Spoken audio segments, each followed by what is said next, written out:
showing on this machine is a 33 millimeter diameter circle, which is slightly bigger than the standard sewing machine, pattern of the sewing machine.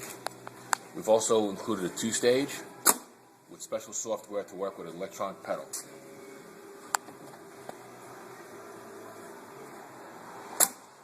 Sewing a patch in here. First stage comes down, insert the label.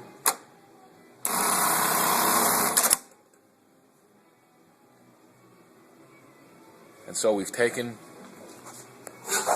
the basic LK1900 that has a sewing field of 40 by 30 millimeters and expanded it out to 40 by 32. That little extra allows us to get this 32 millimeter sew pattern on here,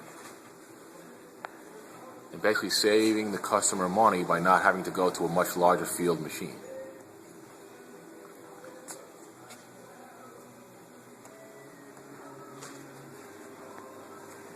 2-stage air.